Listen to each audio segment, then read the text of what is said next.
Hello everyone. Today we are going to talk about reference variables, part of programming in C++ course.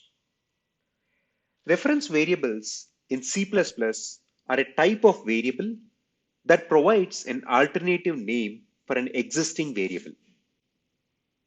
A reference variable is created by using ampersand operator, followed by the variable name when declaring the reference variable.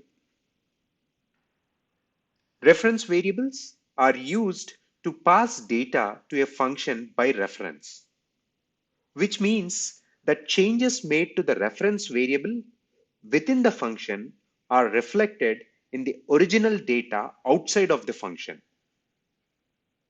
This allows you to modify data in place without creating a copy of the data, which can save memory and improve performance.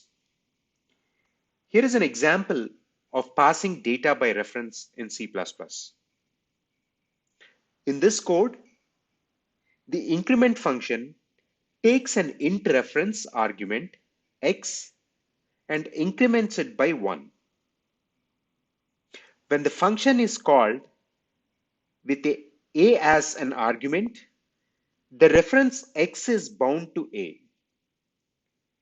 Any changes made to x within the function are reflected in the original value of a.